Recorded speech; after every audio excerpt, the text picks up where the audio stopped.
For 15 years, the sound of a roaring engine was my favorite music. Not just any engine, but the sound of a car I'd just sold firing up as its new owner prepared to drive it off my lot. I started with nothing but a small gravel lot. 3 cars I'd bought at auction, and a belief that if you treat people right, they'll come back. And they did.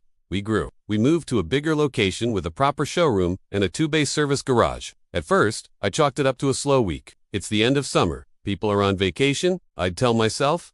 But the week turned into a month. The foot traffic on the lot, once a steady stream of hopeful buyers, slowed to a trickle. The few people who did come in were different. They were hesitant, their faces etched with worry. We had a staff of 4.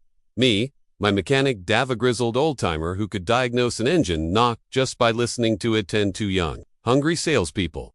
That sound was more than just combustion. It was the sound of success. I paid $38,000 for it at the auction 6 months ago, thinking I could sell it for $42,000 in a week. Today, the auction data, the Bible of our industry, says that truck is worth $31,000 on a good day. But I can't keep them either, because every month, the floor plan interest payment, the curtailment, is due. It's a monster that demands to be fed, whether you've sold a single car or not. My monthly payment is over $15,000, just in interest, just to keep the lights on. It's a catastrophic slow-motion train wreck, and I'm the conductor, the passenger, and the victim all at once, just waiting for the inevitable impact. Cars were flying off the lot faster than we could get them. The market was a raging fire, and we were selling the gasoline. We were buying used cars for prices that would have been unthinkable 5 years prior, and selling them for even more a week later. I felt like a genius. I felt invincible. I should have known that fires like that always burn out. It was the sound of a deal done right, a happy customer, and a future for my family. It was the sound of my American dream,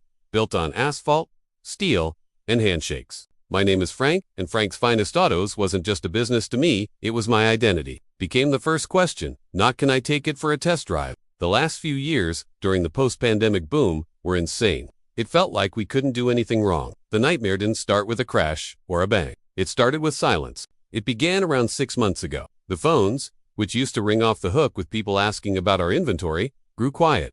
What are the interest rates looking like? People would look at a $30,000 used Honda CR, a car that would have been the subject of a bidding war a year ago, and they'd shake their heads. With a 7-year loan and these rates, the payment is just too high. We can't swing it. The silence on the lot was unnerving. The rows of gleaming cars, once a symbol of my success, started to feel like a graveyard. Each one was a ticking time bomb of depreciation, losing value with every silent sunrise. The air, once filled with the buzz of possibility, now felt heavy, thick with the stench of economic fear. I'd walk the lot in the early morning, coffee in hand, and instead of feeling pride, I'd feel a knot of dread tightening in my stomach. To understand the storm that was gathering, you need to understand how a used car dealership works. We don't own most of our cars outright. We finance them through something called a floor plan. It's essentially a high-interest line of credit from a bank secured by the cars themselves. You buy a car at auction for, say, $25,000 using the floor plan. Every month that car sits on your lot. You pay the bank interest on that $25,000. It's a game you can only win with speed. Buy it, clean it, sell it, fast. During the boom, this was easy. Now, it's a death sentence. I'm standing here now, looking at a beautiful 2021 Toyota Tacoma. To sell that Tacoma, I'd have to find a buyer willing to pay today's market price of $31,000. If I did, I would have to write a check to the bank for the $7,000 difference out of my own pocket, just for the privilege of selling it. A $7,000 loss. Multiply that by the 40 cars sitting silently on my lot.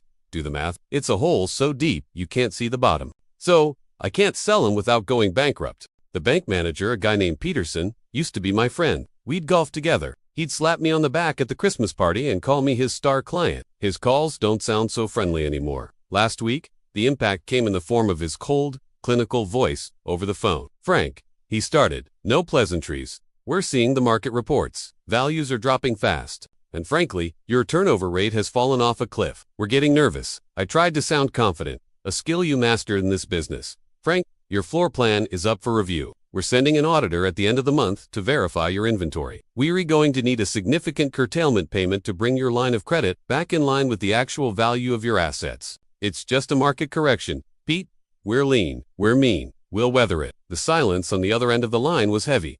My blood ran cold. A significant payment. I knew what that meant. I had to tell the man who'd been with me since the beginning that I could unmake payroll anymore. He just nodded slowly, his old eyes looking at me with pity, not anger. Not to deliver new inventory, but to take the old inventory away. Peterson didn't even have the decency to call me himself, But it's a different kind of silence now. It's not the tense, waiting silence of a business on the brink. It's the profound, echoing silence of an ending. It's the silence of a tomb. For 15 years, the roar of an engine was the sound of my life. Now, my worst nightmare has come true. And the loudest, most terrifying sound in the world is the absolute, deafening silence of failure. I just got an email from a lawyer informing me that the bank was executing its lien and repossessing the collateral. I saw it coming, Frank, he said, wiping his greasy hands on a rag.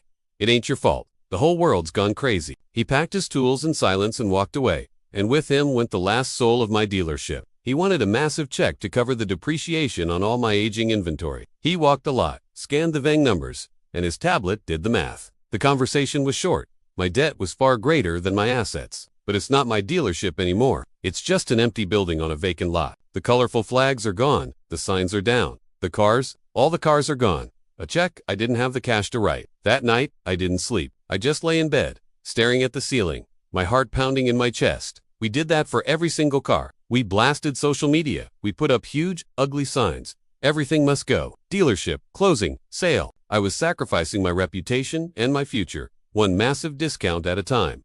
And the worst part, it barely worked. A few bargain hunters came. We sold 3 cars over the weekend. My wife Sarah stirred beside me. "What is it?" she whispered. "You've been like this for weeks." And for the first time, I broke. The dam of fake confidence I'd been hiding behind shattered. I told her everything. The silence, the plunging values, the floor plan, the phone call. I told her we were on the verge of losing everything, the business, the house, all of it. To see the fear in her eyes, a fear that mirrored my own, was the most painful moment of my entire life. The next day, I walked into the dealership, a desperate man. Desperate men do desperate things. "All right, team," I announced, my voice hollow in the empty showroom. "We're having a blowout sale. Everything must go. I don't care about profit. We need cash flow. Price everything to move."